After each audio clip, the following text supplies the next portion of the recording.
Tonight on To The Point, it's a 2-in-1. We're actually calling it the review because we're taking stock of activism against gender-based violence. Today, the 10th of December, being the culmination of the 16 days of activism against GBV. So has it been all talk? Gains have they been made in these 16 days of activism against GBV? Today also happens to be the Human Rights Day. So how far are we in achieving freedom, equality, and justice for all? Now that conversation shall come to you shortly on this broadcast, but first, the highlights.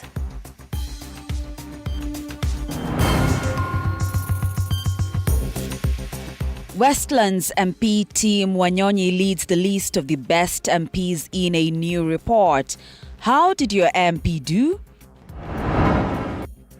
A crisis looms if the unions of doctors and nurses in Kenya make real their threat to have more medics join the strike that has already started in Vihiga County, the bone of contention being major failures by county governments in health service delivery. This strike is essentially for the people of Vihiga to be able to access care. The governments of this continent have been challenged to create a good environment for young African entrepreneurs to thrive. And on To The Point, it's a 2-in-1. We take stock of the 16 days of activism against gender-based violence, plus it's also Human Rights Day. How far are we in achieving freedom, equality, and justice for all? Right, welcome to the broadcast. We're glad you could join us on this 10th day of December 2023. We invite you to engage with us on our social media handles at TV47 News on X, TV47 Kenya on Facebook, and my X handle is at Grace Korea KE. Tell us where you're watching from, because we do know there is a nationwide blackout. I shall be telling you about it shortly, but tell us where you are watching from and whether you have power at your place. Okay, once again, welcome to this broadcast. Our sign language interpreter tonight is Catherine Simaloy, and my name is Grace Korea Kanja. Now tonight, Kenya Power is on the spot as Kenyans in at least 3 counties across the country experience a total blackout. In a notice shared on Saturday evening, the blackout was to affect Machakos, Kiambu, and Kilifi counties from 8 a.m. to 5 p.m. However, many other parts of the country have witnessed a blackout as from about 8 p.m. this evening. Now, KPLC, that is Kenya Power, is yet to address this fresh blackout. We shall keep you posted on that. Remember, this is about the 3rd or 4th blackout we have experienced this year. So we shall keep you up to date in regards to this obviously developing story once KPLC issues a statement, if it does, on this. Now let's move on, and a new survey by Polytrack Africa has unveiled a list of members of parliament ranked based on approval ratings of their constituents. Westlands Member of Parliament Team Wanyonyi topped the list of MPs after getting an approval rating of 82.6%. However, Kenyans have expressed mixed reactions on the ratings. Chichi Josephine kicks us off tonight. In the ranking, Westlands Member of Parliament Team Wanyonyi led the team after getting an approval rating of 82.6%. First position was a position that was shared, and it was shared between also the Westlands constituency Member of Parliament, that is Honorable Team Wanyonyi, who also had an approval rating of 80.2% from the residents of Westlands constituency. In a poll released on Friday, Wanyonyi was followed by Kiharu Member of Parliament Dindi Nyoro, Mavoko Member of Parliament Patrick Makau, and a tie between Embakasi Member of Parliament Babu Owino and Kimilili Member of Parliament Didmas Barasa with 78.6%, 78.5% and 78.3% respectively. Second position, we had Embakasi East constituency Member of Parliament, that is Honorable Babu Owino, coming second with an approval rating of 79.6% from the residents of Embakasi East constituency. Also within the second position,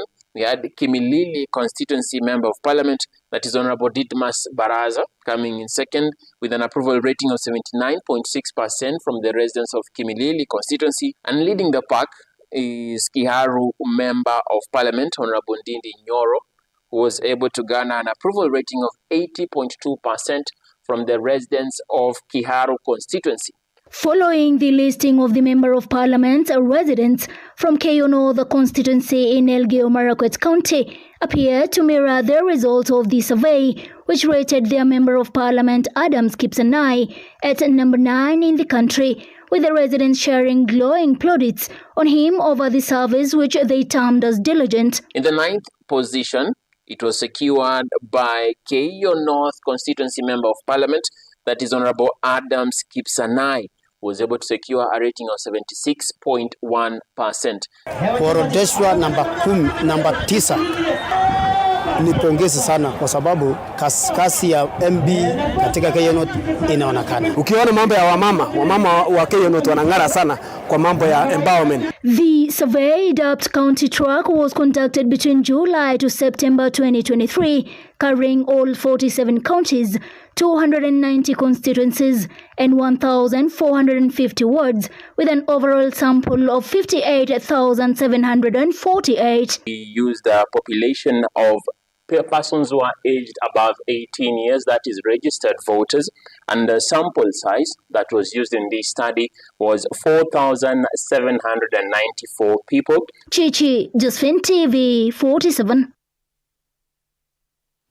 Thank you, Chichi Josephine, for that. Now, as Kenya ends the 16 days of activism against gender-based violence, it has been noted that cases of gender-based violence against children are on the rise in Nakuru County. This is according to a research done during sensitization meetings in all the 11 sub-counties in Nakuru, where, according to Director of a local NGO, Cosmas Mutua, a lack of witnesses to GBV cases is the major challenge in serving justice to victims. Speaking in Nakuru during a consultative meeting with different stakeholders, Mr. Mutua noted the need of witnesses availing themselves to testify to the cases of GBV, as he also called upon the judiciary to be tough on perpetrators and serve justice to all.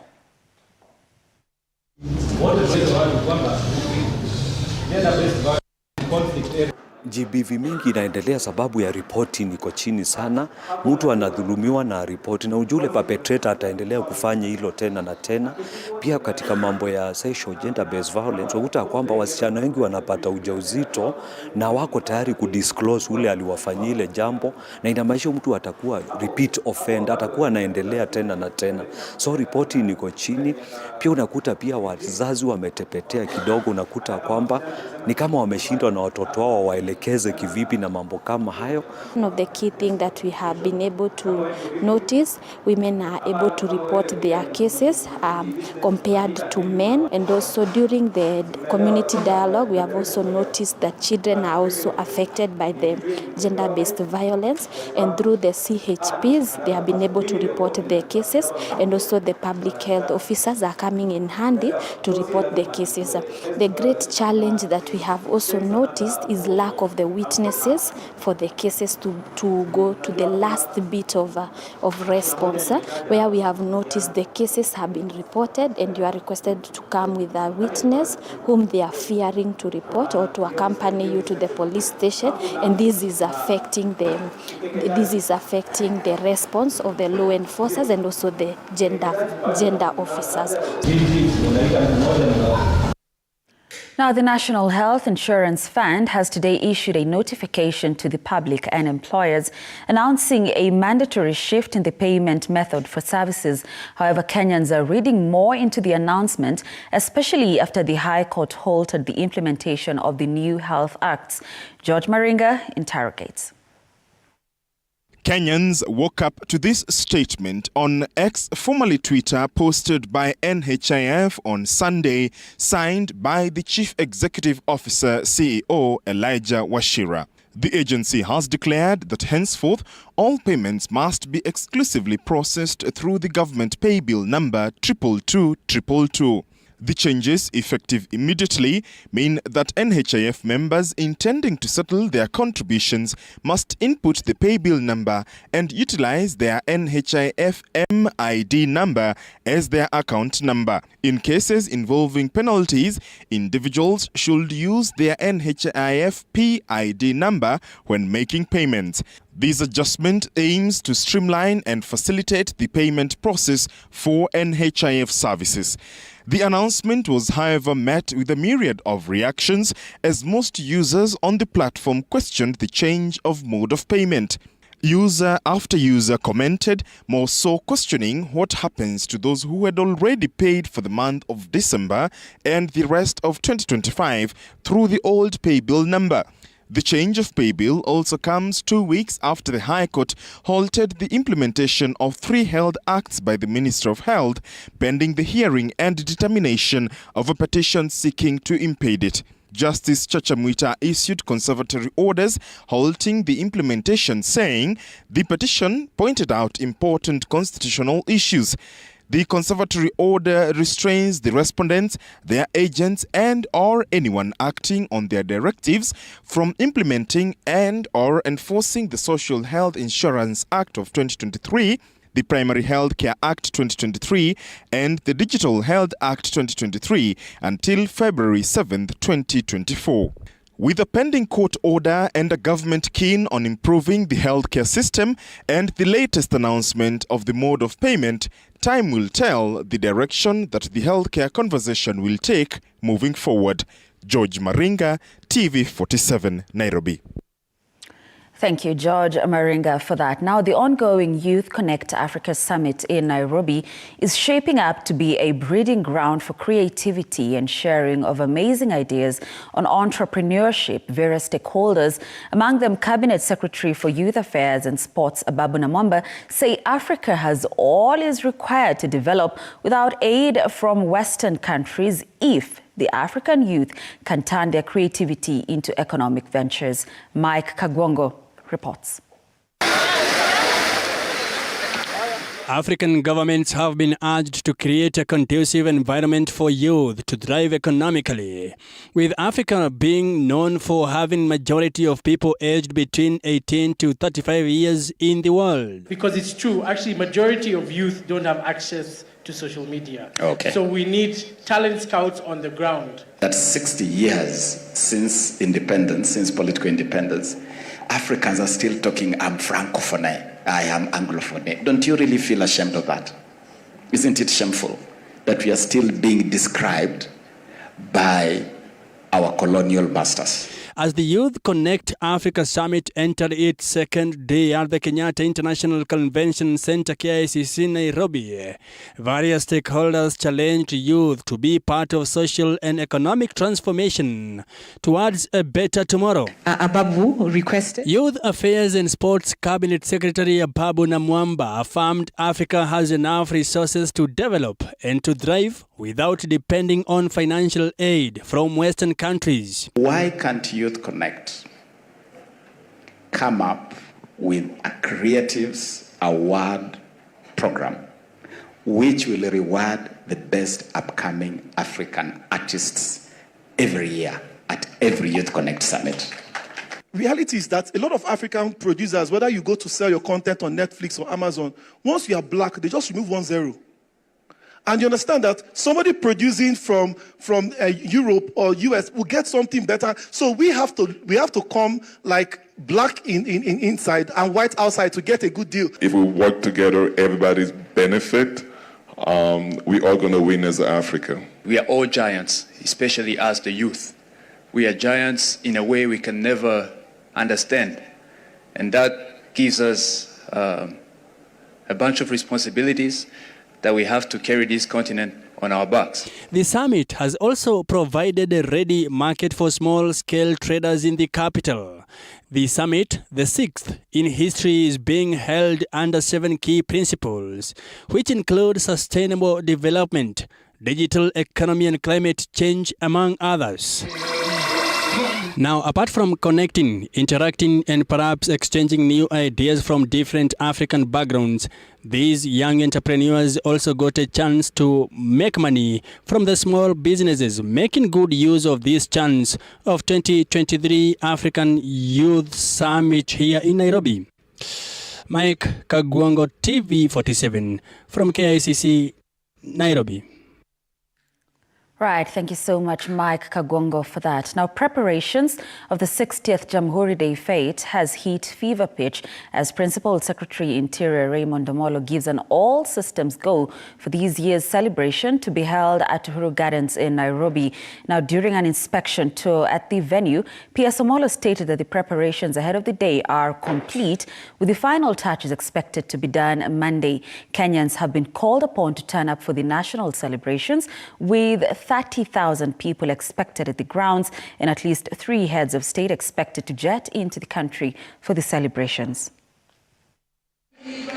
Cognizance of the role that the youth play in building this nation, and we participate in activities that would empower, embolden, and make the youths to be the real source of hope for the next generation in this country.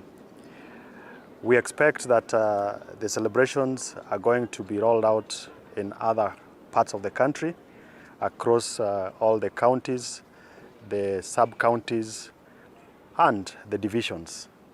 And for those who will not be able to make it to Uhuru Gardens on Tuesday, we advise that they celebrate with us in their respective locations. We have made adequate security arrangements, and starting today until after the celebrations on the 12th, these grounds will be covered by our brothers from KDF as well as the National Police Service for purposes of ensuring that we have a successful event. Of course, the security deployment is in place for the rest of the city as well as the country.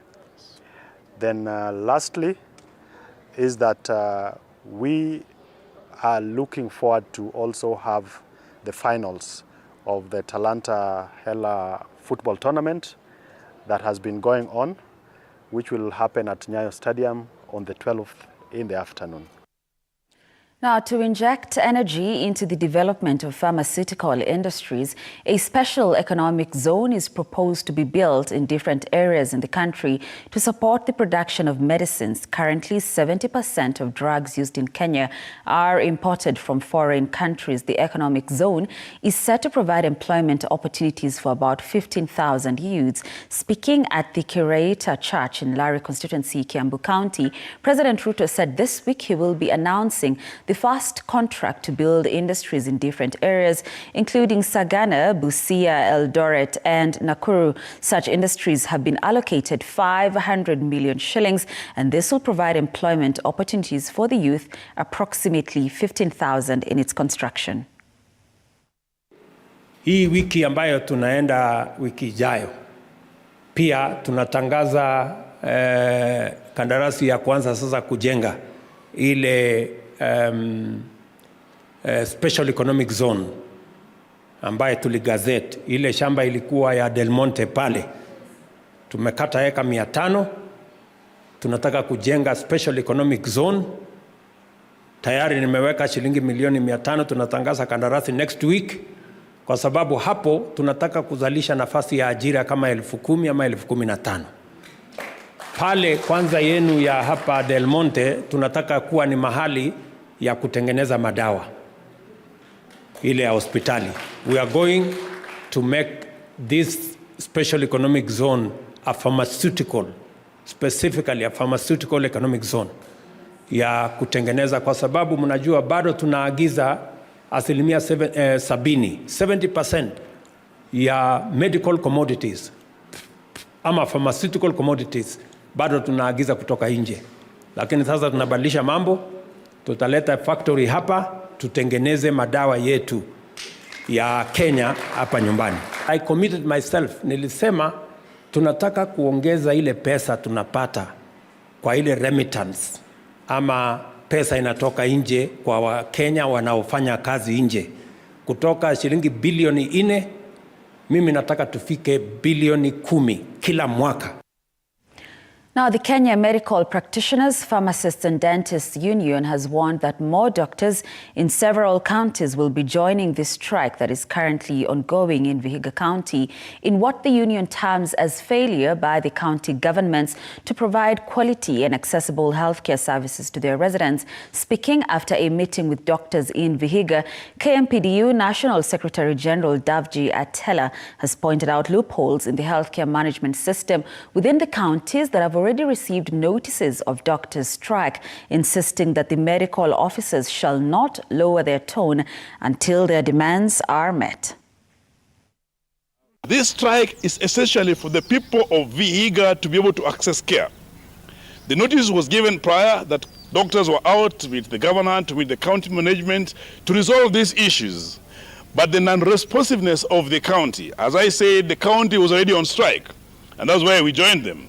And therefore, these demands that we had put in place must be all fully implemented before doctors return to work. We also have put counties on notice. This is Busia County, which actually promoted doctors 2 years ago, and some 1 year ago, and some 6 months ago, and they just gave love letters, which are not being implemented. We have given them, put them on notice. I know they had gone to court over this matter, but we are saying we will not allow the counties to use courts to perpetrate injustice. We are just from meeting those doctors, and we have given the county about 14 days this month to resolve that issue, of which failure to which I'm so sure those doctors will also join the doctors in Vihiga in that process. We also have Nakuru County on notice, which we expect it to respond to the matters that we had given forth. I think on 13th of this month, they'll be in court. We'll be in court with them. And if the issues are not resolved, they'll also be on strike. The same to Kilifi County, which we have a strike notice that expires on 18th. So basically, many counties are not honoring their responsibility to actually make healthcare accessible to the Kenyans. All right, now listen, we promise to keep you up to date with the nationwide blackout being experienced in most parts or several parts of the country, and we do keep our word. So there's a statement fresh by the KPLC. I'll read it to you. It says, we have lost power supply to various parts of the country due to a suspected fault affecting the power system. We are working to restore normalcy within the shortest time possible. Let me repeat, within the shortest time possible, okay? An update on the restoration progress will be issued in due course. We apologize to our customers for the inconvenience cost. That is KPLC. They're issuing a statement on the blackout that is currently being experienced in several parts of the country. Again, they say they are working to restore normalcy within the shortest time possible, and an update on the restoration progress will be issued in due course. Of course, keep it right here, TV47 Weekend Edition. We shall be prompt to update you soon as we hear from them again, okay? So let's move on. Now, Normal Difference Organization, a non-governmental organization that addresses mental health issues and gender-based violence among the youth, has asked the government to also spearhead youth empowerment programs in the rural and marginalized areas. Now, speaking during the launch of a new branch in Kariobangi, the founder of the organization urged people from all walks of life to join the organization in a bid to promote the well-being of youths and artists to promote their mental health.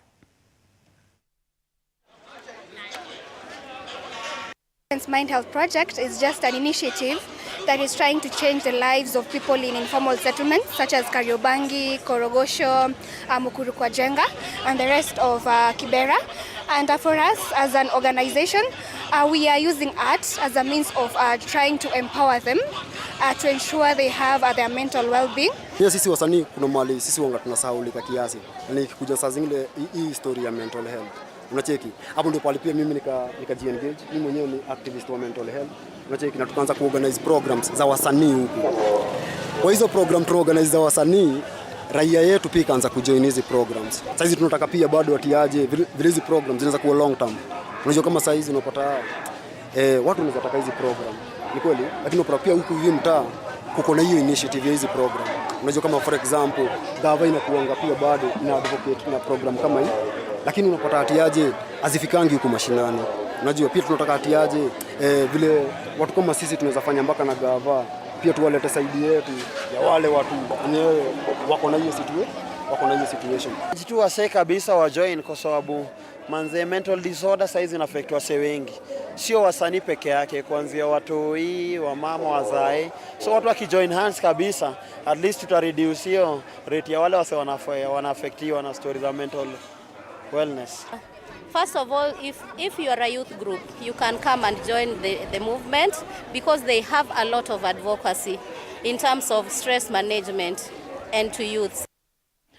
Now, the Kenya National Private Security Workers Organization has urged players in this sector to embrace the proposed reforms by the government, as it's the only sure way of ensuring private security officers meet both local and international job market requirements. The Secretary General, Dr. Isaac Andabwa, said the new reforms will improve the welfare of security officers amidst the high cost of living and will also give a level playground for owners of security firms. The new reforms, among other things, propose a minimum wage of 30,000 shillings for private security officers. Must walk the talk and be read as an open letter. The government is the first person consumer of these services of the private security. Therefore, the government should stop with the immediate effect. If they want to be serious and pass a message to all investors in the Republic of Kenya that they are serious about the minimum wage, the government must not to experiment with those ones who don't comply with the minimum wage. Because if you don't pay minimum wage, if a contractor is not paying minimum wage, he is stealing first from the government. He cannot afford to pay the taxes. He cannot pay NHF. He cannot pay NSSF. Therefore, the government must walk the talk. Now, political matters advisor in the Office of the President, Karissa Nzai, has been coronated as the spokesperson of the Mijikenda community in the Coast region. Now, listen to this. The last time Kaya elders made such a decision was during Karissa Maitha's reign as Kisauni Member of Parliament. Now, this comes at a time when Coast leaders are pushing for unity that will lead to inclusivity in the government. The elders have raised land issues whereby they want their sacred places, Kayas, to be preserved and treated as national monuments. They also want the government to issue title deeds to the Kayas. Leaders from all political parties have been called upon to work together.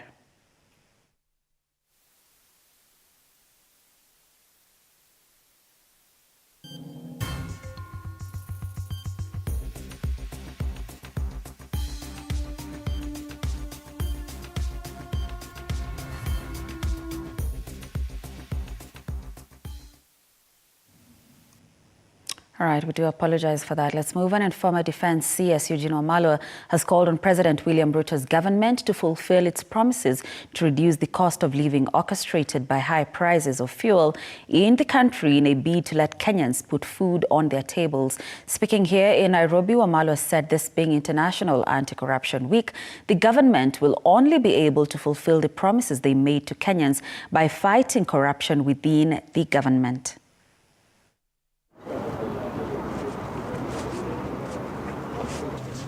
Katika taifa letu kumekuwa na ufisadi.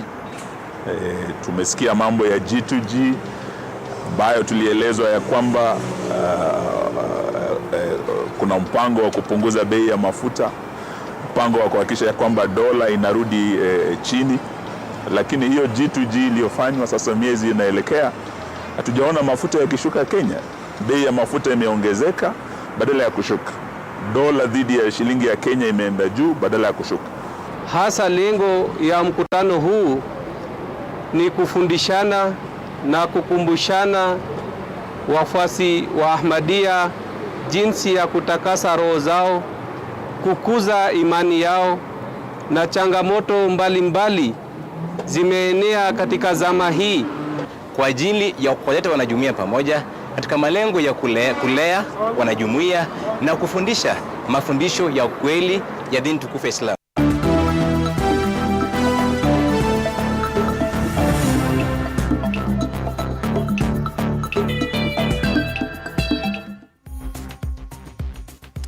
Right, to the world of sports now, and Ashiara FC maintained their positive start of the season of the FKF Division 2 Northern Zone Pool B League after edging league's champions Ewasco FC 2-1 in the Ambu Derby at Moi Stadium, Ambu. There was fierce competition in the match, though the guests displayed a classy, possessive and attacking. The 54th minute, Ashiara's goal machine, Newton Weston Jue, scored his 7th goal of the tournament from the spot kick. 8 minutes later, Ewasco equalized after a brilliant strike from Carlos Mugendi. But 3 minutes to the final whistle, Elvis Mutugi struck a winning goal for Ashiara. The win takes Ashiara's tally to 16 points after 5 wins and a draw in the second season of the league, while Ewasco have only managed a solitary point after 5 games. Kwamba imekuwa tu sawa, ni derby kawaida, lazima pressure iko juu. Pia ni timu yangu ya kitambo, kupatana na timu yako tena si rahisi. Imekuwa game poa. Ikiwa season yetu ya pili, season ya kwanza ilikuwa ya kuangalia timu venye iko na pia ku maintain kwa ligi.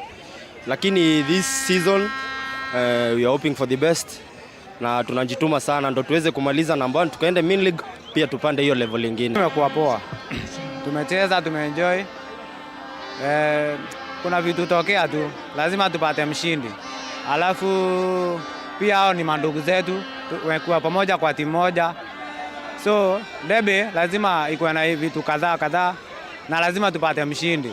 So mimi nasema game imekuwa poa. Leo ilikuwa derby na derby kawaida derby kwa rahisi. So vijana pia Ewasco wamejikakamua leo vizuri sana. Wametupia challenge ile tulikuwa tuna expect because our aim tulikuwa ndani wa rahisi because of the past results.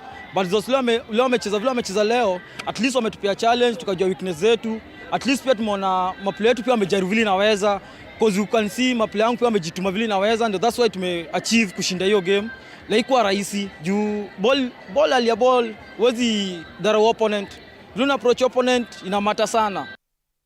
Now, Chuka University's Scorpions from Tharaka Nithi and Siomunyu Secondary School from Kitui are the new champions of the Safaricom Eastern Region Finals held earlier today at Kinoru Stadium. The Scorpions stunned the Predators from Ambu County with a 4-2 victory in penalty shootouts, earning them Eastern Region title in a hotly contested final. The Scorpions took the lead in the 9th minute through Joseph John's superb strike before Josephat Kimanzi scored the equalizing goal in the 52nd minute, leading to penalty shootouts in another final. Siomunyu Secondary School silenced Chuka University starlets with a 1-0 thriller to claim the regional title. Carol Wakesho scored the only goal in the 36th minute in what would later seal the win for the Kitui side. Chuka starlets' efforts to equalize failed to materialize after Wedi Ndereba's shots hit the crossbar twice. Interestingly, this is the second time Chuka starlets are reaching the finals and failing to clinch it. Game imekuwa tough sana. Sasa mimi imekuwa rahisi. Imekuwa tough. To beat opponent like Ambu si rahisi. Unajua tunajuana, alafu unajua game of leo jamani the same na huyu. So kwa beat imekuwa deadly. So tunashukuru tu God kwa hii win. Unajua si wote tumengangana, but mmoja amework best na amepewa ushindi. After we equalize kusema kweli tulichanganyikiwa kiasi, but after some time tukaanza ku play ball. Unajua the moment tumeanza kucheza, confidence inakuja automatically. Tukajua wenyewe wacha tu push until the last minute. Hatuwezi jua kenye itafanyika. Nimefeel fit after nishafunga, nishajiaminia naweza funga pia, kwa sababu sasa tukishaenda national tunatarajia pia tuende mbele. Game leo imekuwa rahisi na tena ngumu. Manake tulianza vyema, opponents wakakubali tukacheza. Nikaona ni kama tuweza vijana wakiendelea hivyo itakuwa ni sawa. Sasa second half wakati tulipata mistake kidogo ya defense na ndio maana tukaweza kufunga hiyo bao, lakini nilikuwa na si vijana wasife moyo, waendelee kupush. Preparations zitaendelea, manake ni vijana bado wako shule na wataenda break kidogo, lakini wakirudi tena to prepare for next year, it's next year. Na believe tutaenda pia kujienjoy, manake huko pia nilikuwa nawaambia wajienjoy. All right, time now for our very first commercial break here on TV47 Weekend Edition. But don't go anywhere. Stay with us. After this break, we're back with To The Point. Remember that conversation I told you about, the review? That's what we're calling it tonight, because we're taking stock of the 16 days of activism against gender-based violence. Now, the last day of the commemoration is today, the 10th of December, the culmination. That's what I was looking for, okay? And also today happens to be the International Human Rights Day. That's a conversation we shall have with my guests. You can see they're already with me in studio. Is it possible to be? Great, thank you. So there they are. They shall join us on the other end of this program. So let's take that break. Stay with us. Our sign language interpreter has been Catherine Simaloy.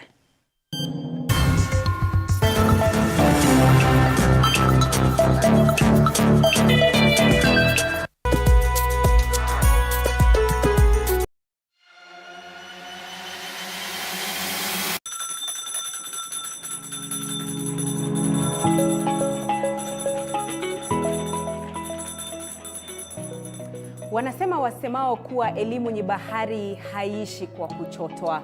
Wakati mwingi natangamana na wanafunzi madarasani, sio kama mwalimu bali kama nahodha kwenye kipindi cha tasnia ya elimu.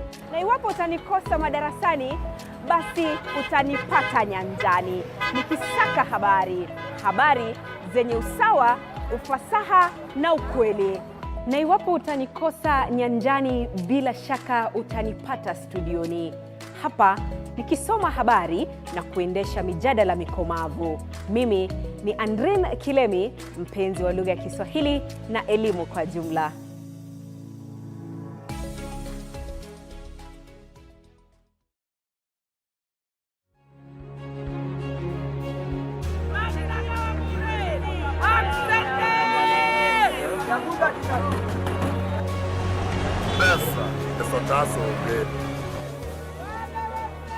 They say money makes the world go round. So let's slow things down a bit. Put things in perspective. From the markets to the streets to the stocks, we make the complex comprehensible. Join me, Hibak Said, on TV47 Business News for market insights like never before.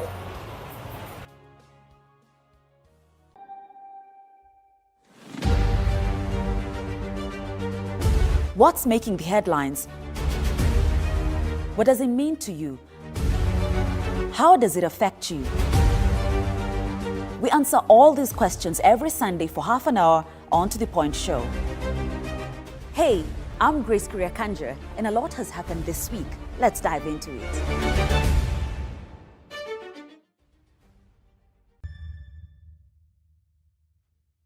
The news that matters the most is the one that hits close to home. When disasters strike, we are there to inform you. When the bullets are flying, we tell you who's shooting and why. Reporting on your victories, your health, your money, your security, your past, present, and future. We are interested in telling the stories of creativity, hard work, and resilience that you are known for. That is our job. This is my job. My name is Victor Muyakane, and it's my honor to bring you this news this way every Thursday night on the home of Untold Stories.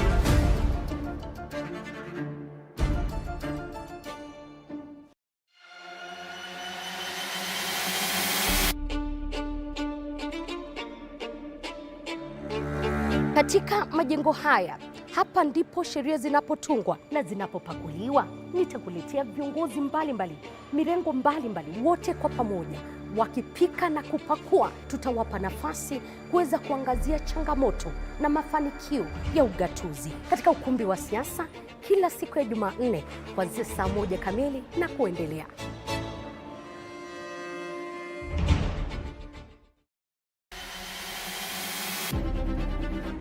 Toka eneo hili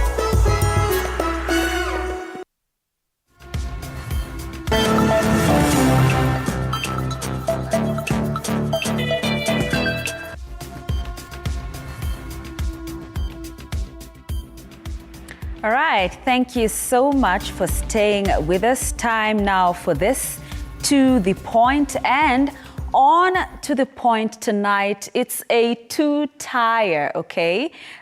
We're actually missing one slide there. I feel embarrassed, but it's okay. Could you pretend you're not seeing this for a minute? We'll come here, okay? So, on To the Point tonight, it's a two-in-one. We're discussing human rights because today, December the 10th, is International Day of Human Rights, as well as activism against gender-based violence, as today, December the 10th, marks day 16 of the observance. If you like, it is the culmination of the commemoration of the 16 days. And so we are calling today's show, today's To the Point, the review, because we're looking back at these 16 days and also on Human Rights Day. Let's take a pause there. I don't usually do this, but I want to engage my guests at this very point. Dr. Bernard Mogese, who is the CEO, Kenya National Commission on Human Rights, that is KNCHR. Thank you so much, Doc, for joining us tonight. And of course, Wendy Aura, who is a gender specialist and executive director, Young Women Leaders Connect. Karibu sana, Wendy. I should mention we are expecting Mr. Andrew Duncan Odwor, alias Tumbili. He is a stand-up comedian. I bet he's on his way. The conversation continues regardless, okay? He shall join us at some point. So I took a pause here, lady and gentlemen, because I just want to ask how we have been observing the 16 days of activism. I mean, they come to an end today. The culmination is today. So what have we done during these 16 days? Who wants to go first? I throw the ball to you. You can go first. Ladies first? Yeah. Okay. Okay, so thank you so much, Grace, for hosting me. I must say that today is a very important international day because we are actually marking 75 years since the Declaration on Human Rights was adopted. So it's very important because we are looking back and reflecting on the progress, the gains and misses of this particular framework. And being also the climax of the 16 days activism, for me, I've seen a lot of efforts during the 16 days, especially with the non-governmental organizations doing so much in terms of awareness, in terms of engaging survivors, in terms of just putting the message out there and advocating for policy implementations around human rights and GBV. And it's also important that we look at the facts that we have, that you said you'll put up shortly. Look at the facts, where we are, where we've come from in the future. I think for me, there's so much to be done. We are not at a good place, looking at, especially in terms of girls and women. All those statistics, majority of them talks about the GBV being, majority of the cases being impacting the girls and women. And that is an issue because as a society, how are we living? We are talking about human rights and GBV. Why are we crossing the lines in terms of human rights? Why is now gender becoming an issue when it comes to violence? Violence is there in both genders, the male and female. But now in terms of the extent of perpetration, it becomes more with the girls and women. And the sad thing is that nowadays, being that we are in the digital era, for my organization, we've been keen on the 16 days of activism, we've been keen on the online GBV. It is an issue that is really coming up very fast because being that we're in the digital era, the consumption of internet is so high, especially with the young people, these victims of online GBV. Most of them never report, and there is very minimal data and research on online GBV. Yeah. And we are very keen on this particular one because in one of their programs, we focus on young women political leadership. And we cannot talk about political leadership if the environment, especially digital environment, is not safe for the young women politicians. When you're talking about the human rights, it's not safe for human rights defenders. When you're talking about journalists, it's not safe for journalists. And if you look again back to the little data we have on online GBV, you see that almost 90% target the young women and also the women generally in politics and public spaces.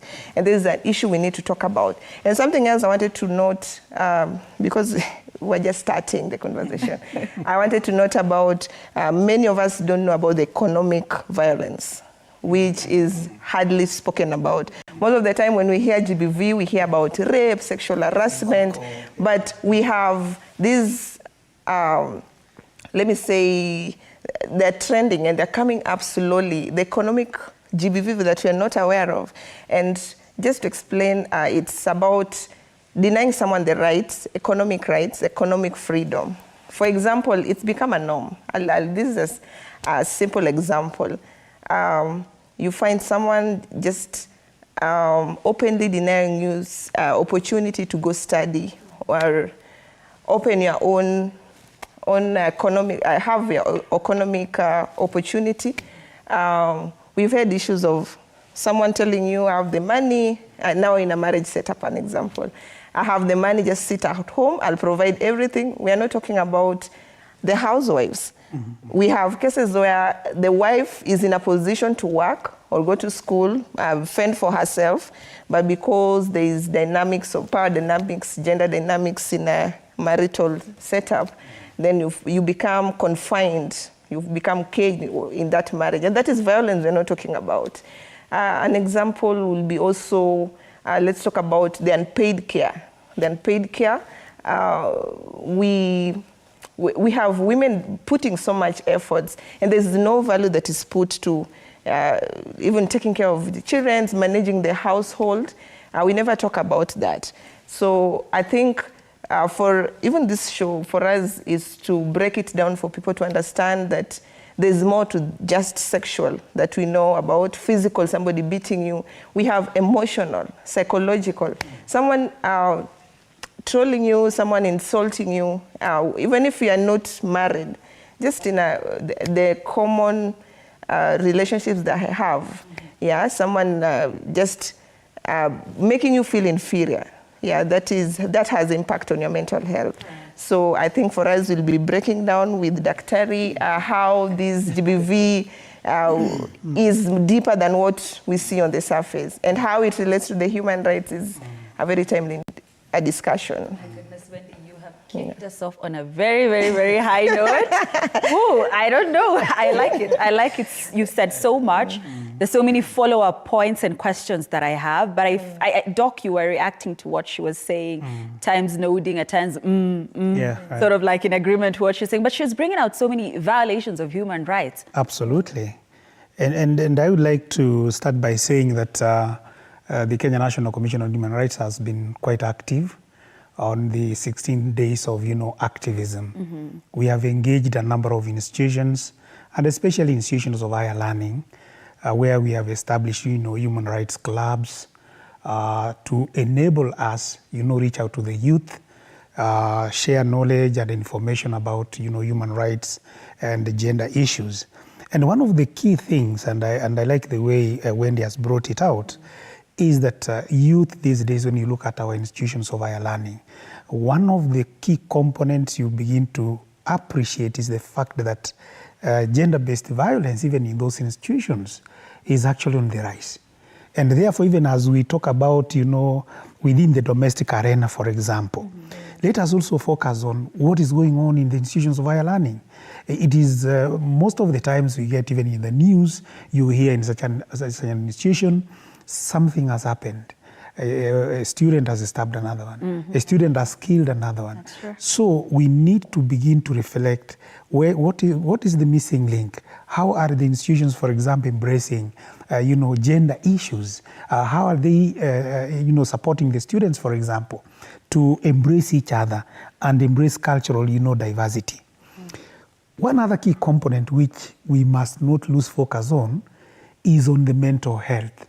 This is a subject that we have had a national conversation, but again, as a commission, we would advance further and say that we need to have that even in those institutions that I've mentioned. Even within the families, for example, when you see that gender-based violence, there is a root cause, to that particular problem. And many times we are only addressing the manifestations of, those violations, but we are not going deeper dig deeper and bring out the root causes of those problems. So as a commission, we are very keen to support institutions across the Republic. And we have done this, for example, through even human rights clinics, where then we are able to be in various positions within the country, and we reach out to the citizens, like a one-week conversation. We are able to collect data, for example, on the violations, and we are also able to provide free legal clinics or services to the citizens. And one of the things which has been noted by the Commission is the fact that a stigma, for example, is something that scares away many, especially women and girls, to report gender-based violence. And even the men, Doc. And even the men, yes. The men too. We had this conversation 2 weeks back when we started the commemoration of these 16 days, the observance, that's the correct word. And the general feeling was men shy away from reporting. That is why we don't have much statistics from the men. Oh, yes. So the question would be, have we created a platform where then the men, will not feel shy? Men feel shy, embarrassed to report. But if you have experienced gender-based violence, and this is where the Commission will call on the men, that when this happens, it does not matter. Report, it is a violation. Report for purposes of action being taken to end the violence. So let us create an avenue where that stigmatization can be eliminated. Right. The other point is where they report, for example, within our police stations, those gender desks which we have in those stations, the polycare, a very good idea, from the police service. But then we need to go further and find out, it can be through a research or a public sensitization, when they report there, how are they handled, for example? And we have seen a movement where the people are encouraged, women and children are encouraged to report. And the Commission calls on our police to support those victims when they come there. They need that support, even psychosocial support, for them to be able to report such incidences. Right. And let us not forget that even our officers, we need to give them further training on how to handle this. So we should not assume that they know. That's and true. Learning is a continuous process. Right. I actually feel like tunaweza funga tuende nyumbani. Because the interesting bit is I've not even gotten to the point. I'm not yet in my explainer. And already, the conversation is going on really well. So, Doc, there's something you said. Yes. You asked what is the missing link, and that is what I want to ask you, because of part of the mandate of KNCHR is to investigate and provide redress for human rights violations. So in your investigations, what is the missing link? The missing link is that lack of the knowledge and information on how to deal with the various violations that happen. And that is why we always endeavor through our public education and training to ensure that we reach as many citizens as possible. It can be through the formal training, through the media, for example, so that... Like we're doing now. Like now we are doing now, so that then the citizens would know that when this occurs, you need to report. Report to the police for record. Report so that you can get support. And if it is discovered, for example, they need psychosocial support, then obviously there are many organizations in government, in civil society, that are ready and willing to support when such kind of incidences happen. And also now the whole spectrum of coordination when these things happen. How do organization A, B, C, D link to ensure that the violations are tackled firsthand and on point? Because delayed justice, is denied. Is denied. Denied. Absolutely, That's true. Yeah, I just wanted to add on what Dr. has said. I think what we need as a society is to look at GBV human rights as a societal issue, because now when we start putting silos and blocks around this gender, this particular age group, then it becomes also another issue, because now the same society, when somebody maybe opens up to you if you're a man, how do you perceive that? there's a general perception about how men should behave, how men should react. You should be a strong person. And this starts with the way we bring up. Yeah, it starts with the way we bring up our kids. Yeah, if you have boys in the house, the same, whatever you tell them is what they grow up with. If you start telling them, maybe you have a girl and a boy, and you start telling the boy, why are you crying like a girl? You should not be crying, yeah? But when the girl is crying, then it's okay. So I think it starts with us. Yeah, because as much as we'll put this awareness, education out there, but the society does not want to look at it from our own personal level. What are we supposed to do at personal level? It starts with the house, the family level.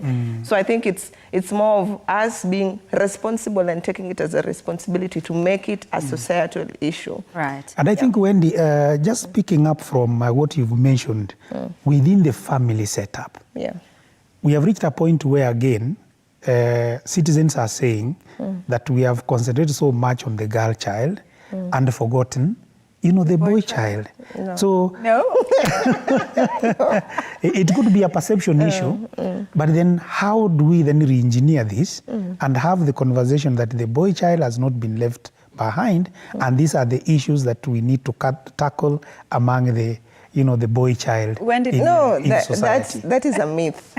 We are here to dismantle myths. Yes. That is a myth. The boys have not been left behind. They've been there all this time. We are just trying to create spaces for girls also. Have we created too much space for girls? No, we can't have too much. If we had too much, then why do we have the data indicating too much violence on women? Why would we have workplaces still having low pay rates for women? So meaning as much as, because I think the other day I was talking with someone and it was like, because I mentioned a program that we do targeting young women, and she was like, when you went to Beijing? I didn't understand what she meant. I'm like, no, I've never stepped to Beijing. No, when you went to Beijing, understand what? Then it just clicked on me. He meant maybe Beijing and girls and women. 1985. Women. And then we had this discussion about the boys and girls, and I was like, he was telling me because he's seeing many girls driving. We have many women driving, and I'm like, that is not enough. And is it a problem because women are driving? That's how it should be. Is it a problem? Why are we now questioning that? Oh, girls are driving, there's a problem, boys are left behind. But all along, we've had the cars and the boys have been driving. But for me, I look at it this way. It's not about someone being left behind. In all these efforts, even if we want, in all efforts of gender equality, men play center role. Because the same men will make decisions. If you look at a country, the president is a male. The vice president, starting from top, in most boards, if you look at the CEOs, workplaces, so the men are at the center of even the gender equality issue. So it's not like a women and girls thing, and then the men left behind. I just have to interject, but I must say, I'm loving this panel.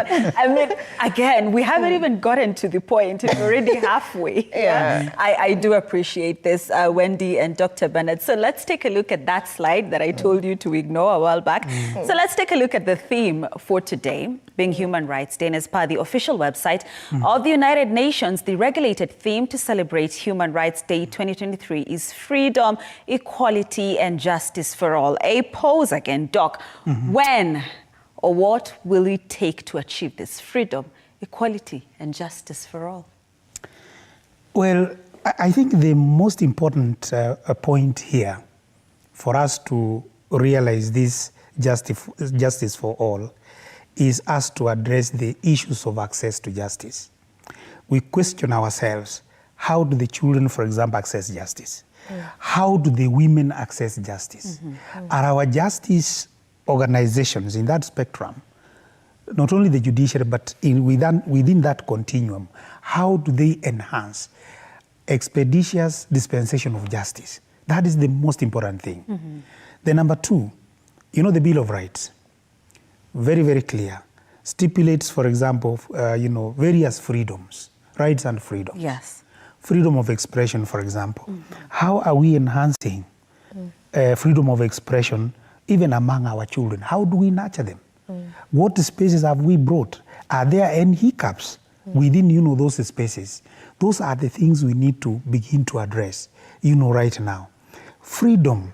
And I want just to give a few examples. When, for example, you talk of freedom of the press, for instance, and you bring us the news, you have brought us here, we are having a national conversation on human rights and gender issues. But if some forces curtail your operations, then it means we cannot achieve that freedom for all. So it is the question of the various arms of government, be they the executive, the judiciary, the legislature, ensuring that the Bill of Rights is very central in what we do. And if we are able to implement the rights without any impunity, and many times the Commission has challenged impunity, for example, which many times is observed within our government circles, for example. So how do we deal with this to ensure that we embrace the Bill of Rights and that there is access to justice for everybody? The rights are respected. And that is why if we respect the rights, we would not be seated here to talk about women's rights, for example. Women's rights are human rights. Yes. So it does not Women's matter. rights and men's rights. Absolutely. There is no demarcation. So if institutions of government respect human rights in totality, there will be freedom for all. There will be justice for all. Yes. That feels like some frustration on KNCHR in getting government institutions to acknowledge and respect this. Is that the case? No. If we talk about Kenyans enjoying their rights, for example, and you realize that Kenyans are not enjoying those rights, and we have documented.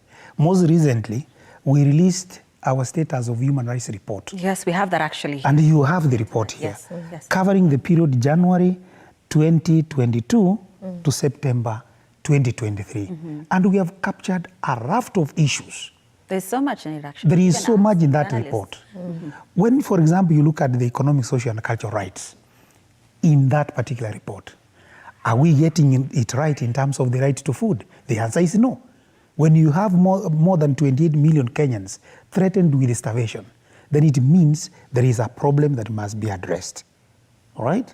When you look at the security of a person, for example, and many times we have echoed the concerns on security in northern Kenya, for example, within the Kerio Valley, and we have documented all this very, very clearly and what needs to be done. We even did a public inquiry in 2016 with recommendations that needs to be addressed. So if all these are addressed... Who is dropping the ball? For us, once we do the report, we hand it over to the presidency and the parliament. And therefore we expect the presidency and the implementation of that report. Is it? It should be done, right? So because it is not being done, that means someone from the presidency is not doing what they are supposed to do, right? So for us as a commission, we will continuously do our job within the law to make sure that we bring out where human rights violations occur. Where the government has done well, we have always acknowledged. Here you have done well. But these areas, there are gaps which you need to address. And we expect as a commission that those are addressed so that the Kenyans can enjoy their human rights fully. Right, okay. Yes. So my director, Nick, tells me we need to take a break. So we're taking a very short break. We're coming back to the point, To the Point. Stay with us.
Right, thank you so much for staying with us. We carry on with the conversation we've been having tonight on International Human Rights Day, which is today, and gender-based violence, because today is the last day of the observance of the 16 days of activism against gender-based violence. My guests are Dr. Bernard Mogesa, the CEO, Kenya National Commission on Human Rights, that is KNCHR, and of course, Wendy Aura, a gender specialist and executive director, Young Women Leaders Connect. Let me take you to my next slide here. On to the point, and we're looking at the commemoration of International Human Rights Day. Okay, so this year marks the 75th anniversary of the Universal Declaration of Human Rights, that is UDHR. Now, the primary focus of this day is on the fundamental rights and liberties to which every individual, regardless of location, is inherently entitled by virtue of society. Now, this landmark document, that is UDHR, enshrines the inalienable rights that everyone is entitled to as a human being, regardless of race, color, religion, sex, language, political or other affiliations, opinion, national or social origin, prosperity, birth, or other status. Okay, and that is, of course, according to the United Nations, that is UN. And I want us to take a pause there, because we've talked about so much. I'm actually excited. I love this conversation again.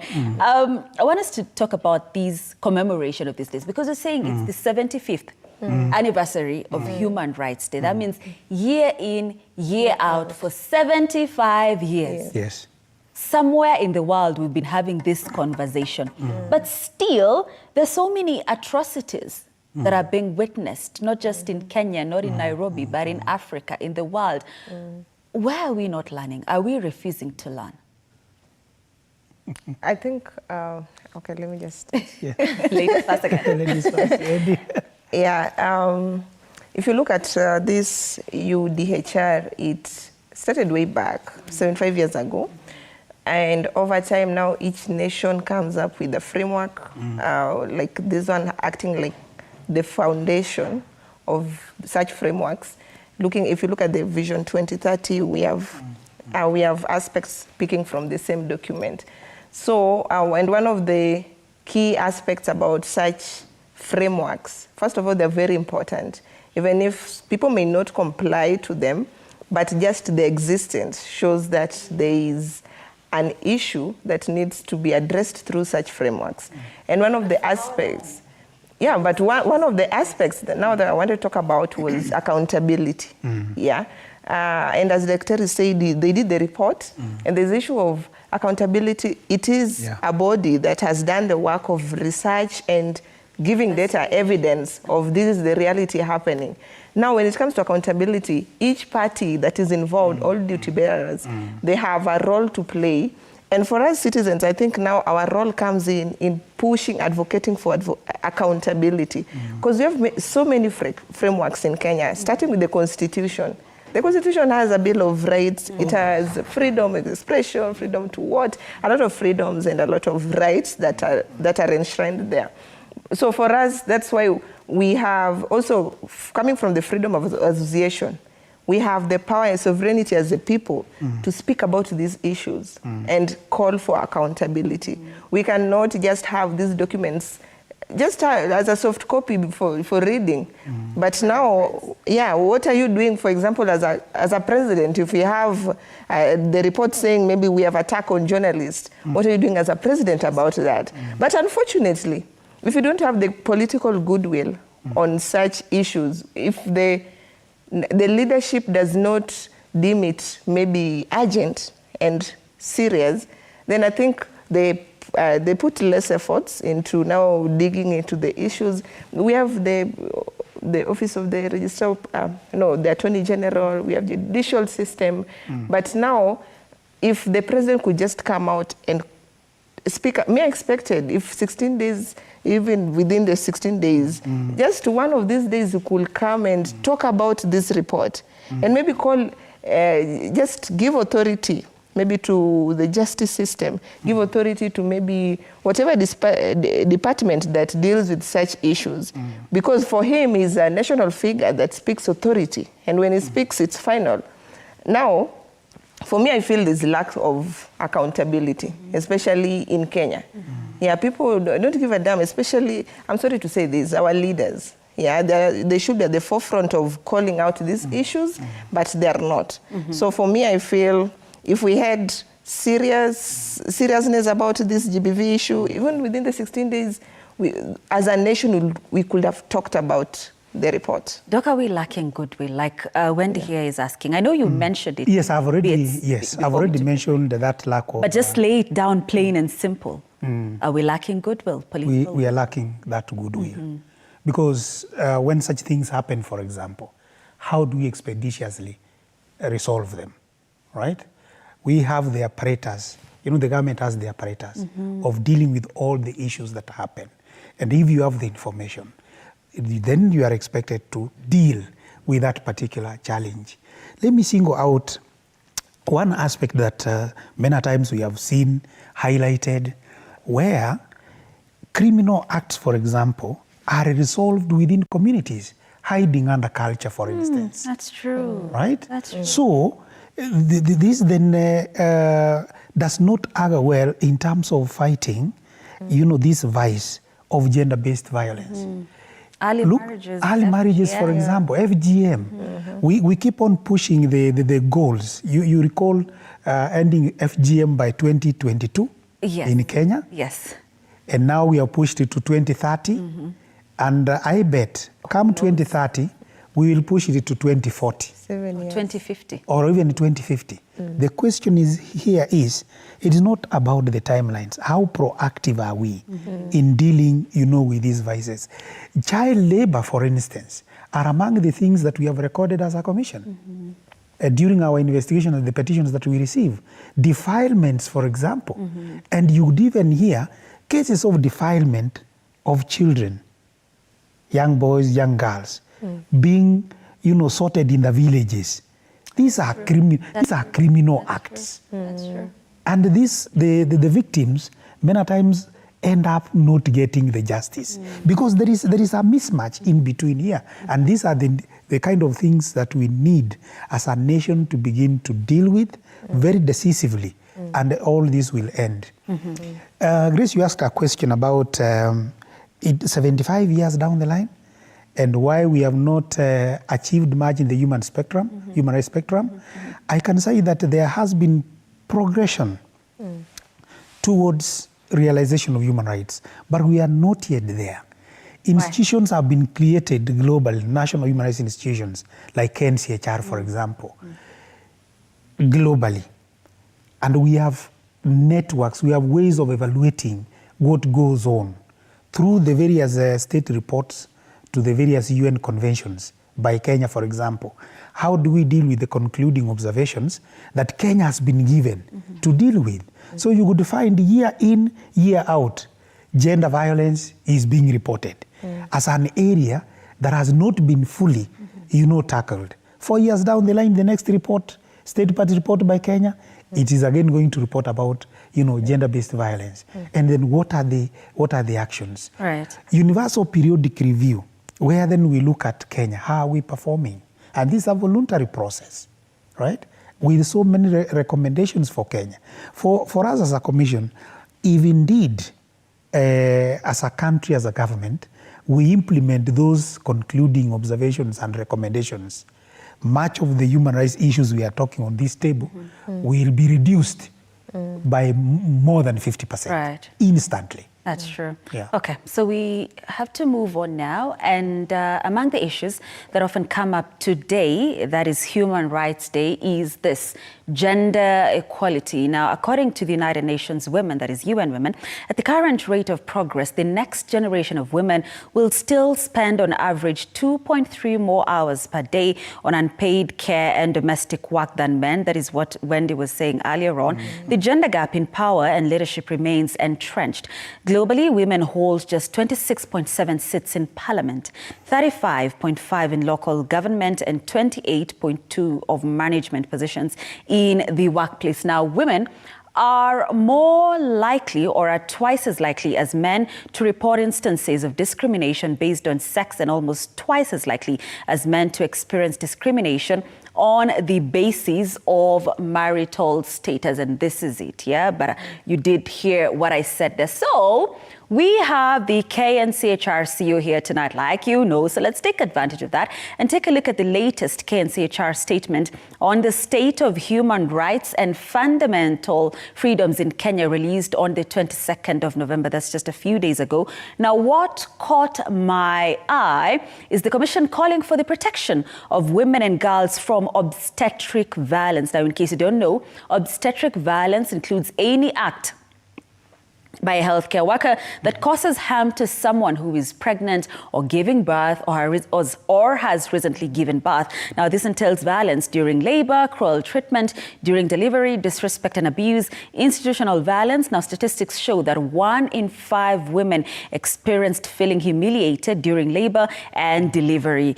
Now, we shall react to this, but I just need us to move fast with the slides. And KNCHR most definitely acknowledges the right to access to justice as enshrined in Article 48 of the Constitution, which recognizes that access to justice is a basic human right and a means to protection other human rights and fundamental freedoms. Now, according to the report, the Commission commends the establishment of the specialized sexual and gender-based violence courts, but notes some gaps in terms of access to formal justice, particularly for the most vulnerable, that is the indigents and persons with disabilities. So let's take a pause there. I've said a lot. I was impressed that you actually noted down obstetric violence. It's rarely talked about. Oh, yes.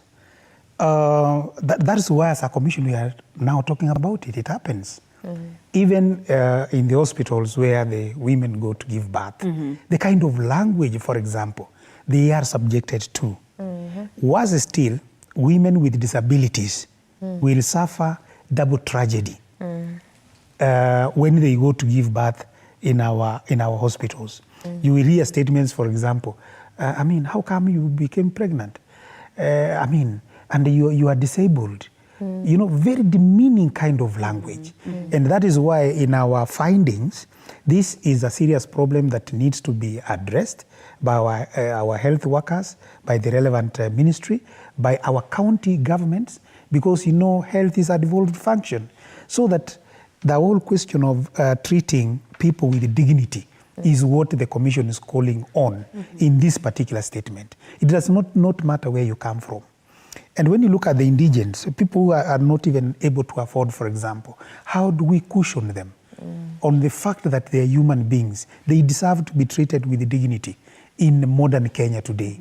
That is the essence of that particular statement in our findings. Right. Before I come to you, Wendy, Doc, what is KNCHR doing in terms of communication or creating awareness of women's rights in regards to obstetric violence? I'm asking this because we had this conversation some time back on another show I host called Hase. It's a women's show. And we had Honorable Wamboshamba, who is actually pushing for or championing, championing. Yeah.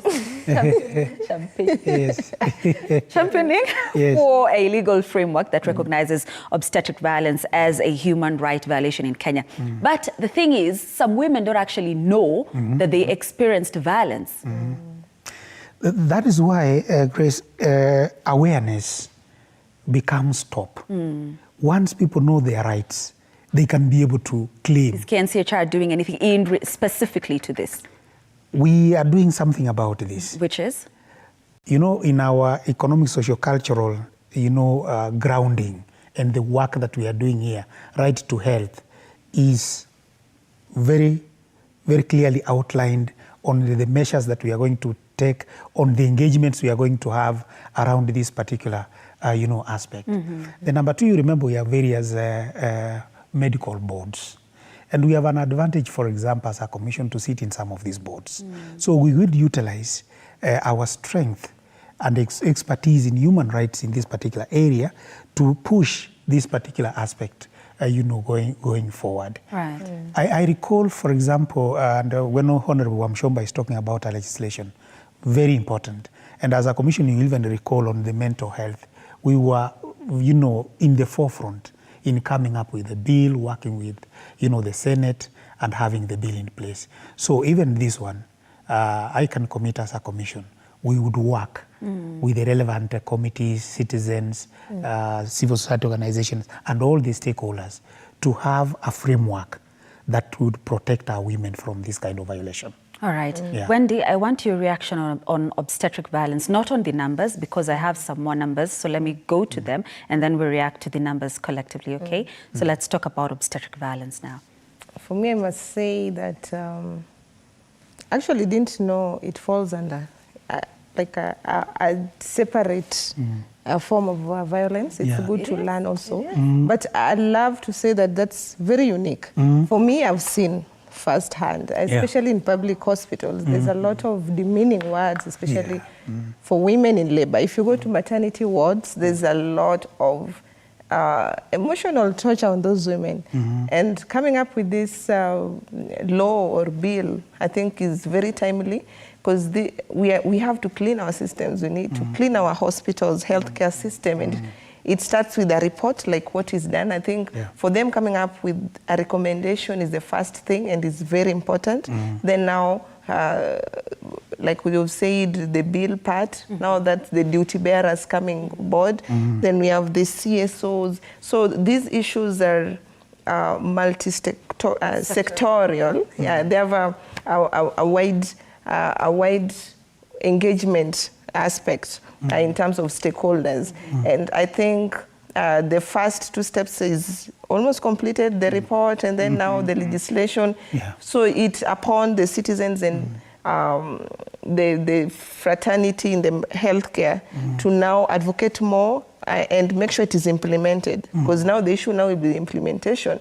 And I'm really keen to see how do you gather evidence for that.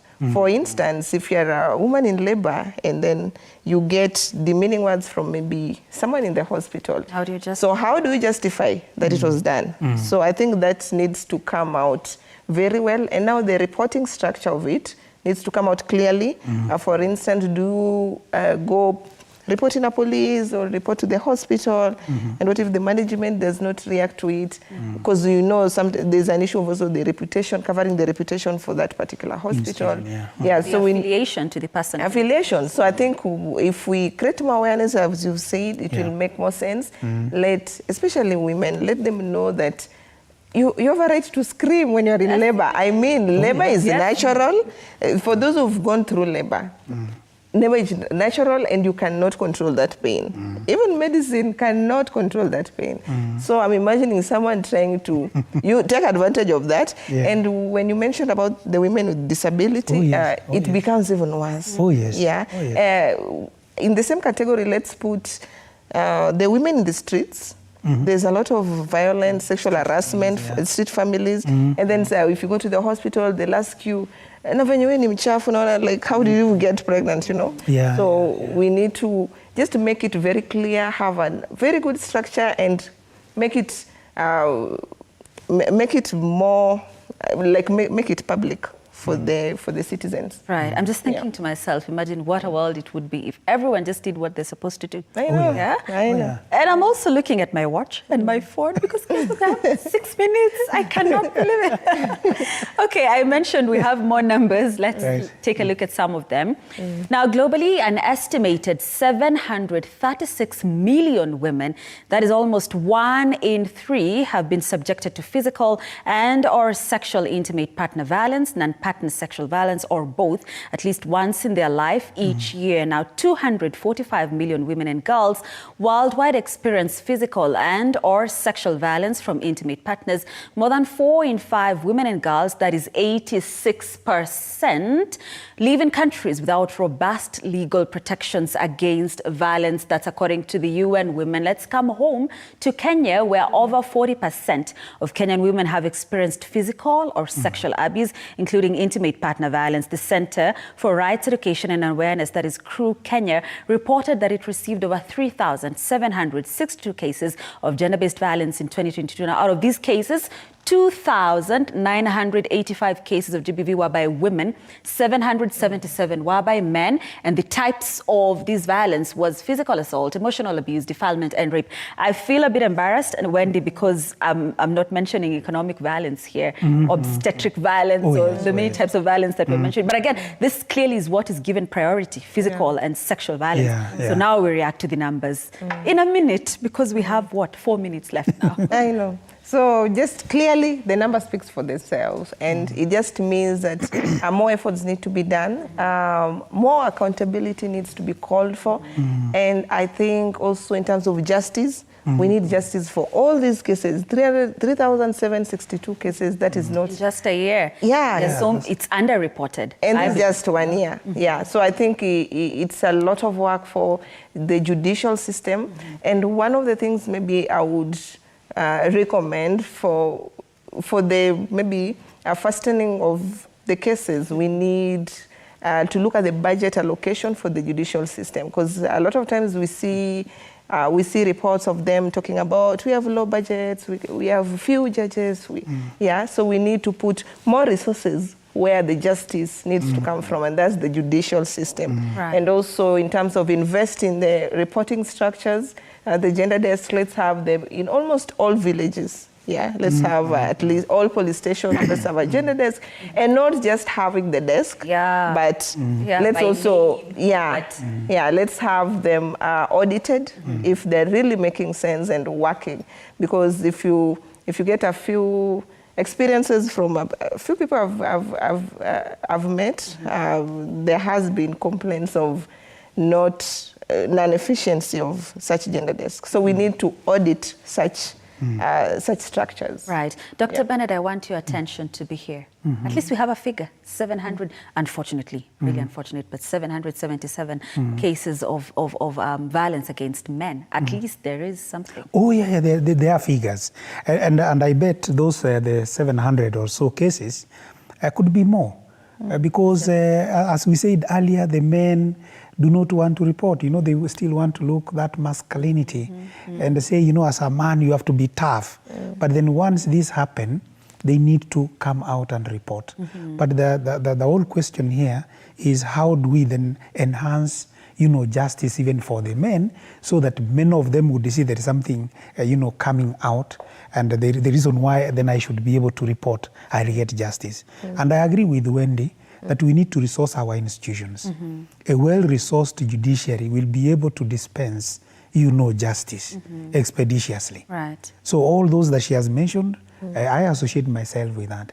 And all these other, you know, oversight institutions of government, let them be resourced so that they are able to work. Let's resource... Including KNCHR.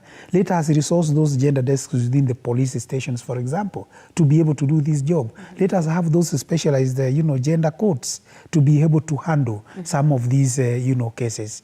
And I think if all this is done, Kenya will be a better place for everyone. Most definitely. Yeah. Okay, so we still have about 3 or 4 more slides, so let me take you through them very fast.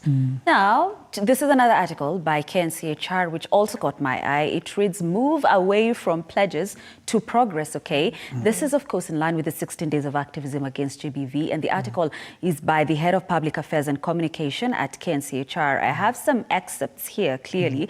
Now, for many in our country, the set days of activism against GBV simultaneously confronts the harsh reality of a rallying cry for justice, equality, and the eradication of violence against all genders. The clarion call to action is to the authorities, duty bearers, state and non-state actors to shed light on the harsh realities faced by many women and girls in these marginalized communities and elsewhere. Now, this includes measures to streamline the legal process, provide support services, and hold perpetrators accountable for their actions. That is an article there from the KNCHR. We carry on, still on moving away from pledges to progress, which also states that behind closed doors, countless survivors endure in silence, their voices muffled by societal norms and systemic barriers, recognizing that gender-based violence is not just a women's issue. Men around the world are joining the cause, emphasizing that true equality requires the collective effort of all genders. That is again from KNCHR, and it's not here, but it ends by saying, in the spirit spirit of the 75th anniversary of the UN Declaration of Human Rights on Human Rights, Kenya's leadership must reaffirm its commitment to the principles of equality, justice, and dignity. As the 16 days of activism unfold, let the collective voice of Kenya be a testament to the unwavering resolve to protect and promote human rights. That again is from the KNCHR, which is pretty much what we have been saying here. Oh yes, the question of access to justice. All that, let's move from those pledges to action. That is what this article is talking about. That's what the commission is actually talking about. It is now time for us to act, and we act and get results, so that people can get justice when these violations occur.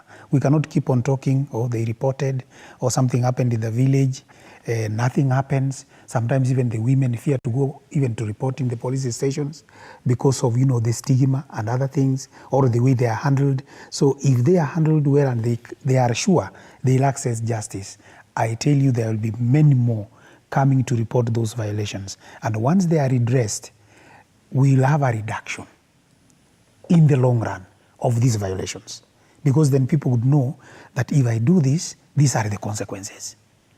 If I do this, this is where I'll end up in, because the arms of government, the arms of justice will roll on that person. And then eventually Kenya will be a better place, to live in. That's right, Wendy.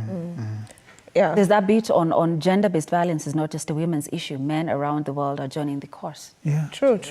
I think it relates well with the theme of leaving no one behind. Yeah, it's a slogan. Was that again for what day? I had that. Leaving no one behind. We've had for Women's Day. Yes, I've had it at some point. Yeah, it's a slogan. Yeah, it's a slogan, especially on the SDGs. Yeah, SDGs, gender equality. Leaving no one behind, across board. Yeah. So when we're talking about human rights for everyone, then it is, as I said, it's a societal responsibility. It's not like as stakeholders, you are on the outside.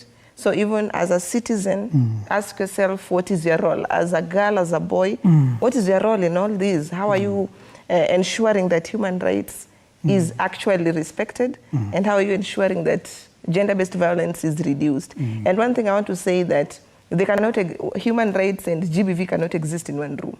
Where the moment that human rights stop or is violated, that is the start of GBV. Right. So they cannot exist in one room. And for me is to call for joint action, joint effort, and also change of how we think about society. Times have changed. We need to change the kids we are bringing up. Let's bring up a new generation that is going to think of issues that's societal issues and not a women's issue. All right, so we're completely out of time. I need to get your closing remarks. I'm going to give you 30 seconds each, because the call is for a continuous movement that fosters environments where women and girls can consistently feel heard and be safeguarded from harm throughout, and men too, I should add, throughout 365 days of the year, not just 16 days or today, Human Rights Day. Doc, you get, let's get your closing remarks. Now, my closing remark is that let the men take lead in tackling the gender-based violence. The statistics on violence against women are higher, and the perpetrators are clearly men. So let it begin with the men. And once the men understand that violence does not pay, taking that leadership, you will see a completely different kind of figures going forward. So I call on all the men in this country to take the front seat in tackling gender-based violence. Wendy, you get for me, I think I'll conclude with totally different thing we've not talked about. Being a digital age, let's protect our kids. And there's so much going on. If you can imagine, if we are now talking about online violence against women online. You can imagine our kids, they have like they have little knowledge or they can't do much about it. So it's us upon the adults, let's check on the sites that our kids go to, the cartoons. Nowadays I hear we have these ads popping. Some people take advantage and just pop the pawns. I hear pornographic pops up. So for me, it's a clarion call for all parents to take charge of the online use, especially for children. Yeah. That's so, and also just to add on, our government, our leaders, we look up to them. We gave them the power as citizens through voting, and I expect them to take up the issue of GBV, looking at the report of KNCHR. Let them take that issue as an urgent issue, the same way they took El Nino as an issue. This is an urgent issue, so the numbers speak for themselves. It is a reality that is happening. These numbers are not cooked. So if the government can do something about it and stakeholders to put more efforts on it, I think we'll be on the right track. But just to mark the Human Rights Day, let's all respect the rights that are there. Be accountable for our actions and let justice prevail in everything that we do. So respect, freedom, equality, and justice as the theme for the day. Let it prevail. And yes, for me, is a clarion call. Sure. Yeah. All right. Thank you. Thank you so much. That's such a great place to end it. I have loved this conversation. I love rich panelists, and I must admit you are. I mean, I repeat that by 10 p.m., I was not even halfway through to the point, which rarely happens. I do appreciate it, yeah? Dr. Bernard Mogesa, the CEO, Kenya National Commission on Human Rights, that is KNCHR, and of course, Wendy, our agenda specialist and executive director, Young Women Leaders Connect. Thank you so much for your time and for your contribution.